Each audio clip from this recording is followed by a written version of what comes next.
더 많은 피싱 정보를 원하시면 좋아요와 구독 알림 설정까지 부탁드립니다. 한숨이 많은 저녁이었다. 도심의 작은 원룸에서 지우는 짐을 정리하느라 손이 바빴다. 계약 만료일이 열흘 남짓 남았지만 집주인은 이미 새 세입자를 구해놨고 이래저래 밀린 카드값과 병원비가 겹치자 지훈의 통장은 바람 빠진 풍선처럼 가벼웠다. 이웃들이 떠난 복도에 라디오에 희미한 뉴스가 깔려왔지만 그는 소파에 털썩 앉아 휴대폰을 바라볼 뿐이었다. 그날 밤 휴대폰 화면에 이름 모를 번호가 떴다. 평소 같았으면 받지 않았겠지만 금융상담이라는 표시와 함께 몇 번의 눈길 끝에 버튼을 눌렀다. 통화가 연결되자 매끄러운 목소리가 나왔다. 친절했고 조급해 보이지 않았다. 서류 없이 신용등급 신경 쓰지 않고 빠르게 도와드릴 수 있다는 말이 소파에 드러누운 지훈의 마음 구석에 불씨를 던졌다. 통화는 날카로운 제안이 아니라 따뜻한 설득이었다. 목소리는 소비자 보호를 강조하고 지훈의 상황을 이해하는 듯한 공감을 흘렸다. 지금 당장 급한 거죠? 걱정 마세요. 그런 말들, 그는 머릿속에서 오래 끌어온 불안을 누군가가 알아주고 있다고 믿고 싶었다. 서류를 준비할 필요가 없고 복잡한 절차도 없다는 설명이 반복될수록 지훈의 거부감은 풀려갔다.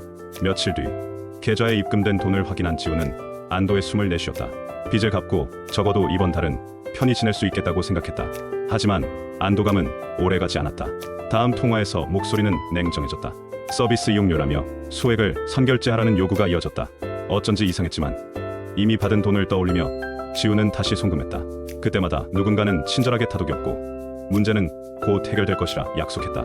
그러나 돈이란 것이 그렇듯 한 번 풀린 주머니는 또 다른 구멍을 찾아 나갔다. 며칠 후에는 계좌 확인을 명목으로 또 다른 정보 요청이 들어왔다. 단단히 결심했던 것처럼 거절하려다 그는 자신이 선택한 해결책이 이제 더 큰 문제를 낳을까 두려워 말을 삼켰다. 그들 목소리는 절대로 서두르지 않았다.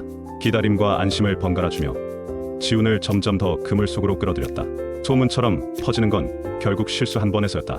어느 날 계좌의 출금 내역을 확인하던 지훈은 자신도 모르는 낯선 출금들을 발견했다. 같은 날 이웃이 먼저 문을 두드렸다. 괜찮아요? 요즘 뉴스에 그런 사건들 많다던데. 이 말에 지훈의 등골이 오싹해졌다. 그는 전화를 다시 했지만 이전의 친절은 이미 식어 있었다. 아무도 받지 않았다. 문자도 이메일도 차단되어 있었다. 그렇게 그는 처음부터 끝까지 혼자였다. 충격과 분노가 뒤섞인 감정으로 지훈은 경찰서를 찾았다. 조사가 시작되었고 수사는 그의 이야기뿐 아니라 비슷한 피해자들의 목소리를 모았다. 수사관은 침착했지만 현실적인 말을 던졌다. 당신만의 잘못은 아니에요. 누구든 비슷한 상황에 놓이면 판단을 흐릴 수 있습니다. 그 말은 위안이 되면서도 씁쓸했다. 책임과 피해의 경계가 흐려진 채로 그는 피해 복구의 긴 여정에 들어섰다. 시간이 흐르고 지훈은 조금씩 일상을 복구해갔다. 그는 통장 명세서를 체크하고 낯선 번호에 경계하는 법을 배웠다.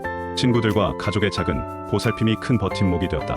가장 큰 변화는 그의 태도였다.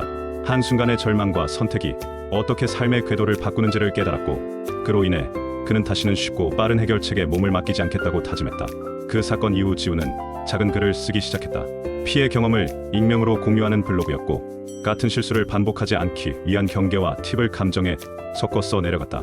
글에는 분노만 있는 것이 아니라 따뜻한 위로와 실질적인 조언, 그리고 무엇보다 실수해도 괜찮다는 메시지가 담겼다.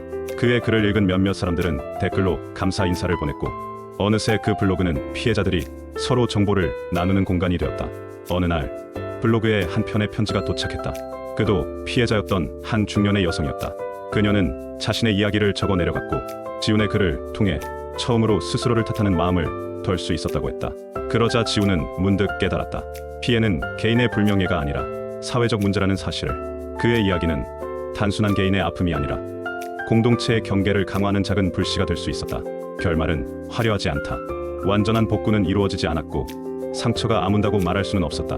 그러나 지훈은 다시 웃을 줄 알게 되었다. 그는 자신의 경험을 무기로 삼아 주변 사람들에게 조심하라고 경고하되 누군가 실수했을 때 손 내밀 줄도 알게 됐다. 그는 속이 좁아지지 않았다. 오히려 더 넓게 사람들을 불러 모아 목소리 없는 이들의 겁과 분노를 대신 전했다.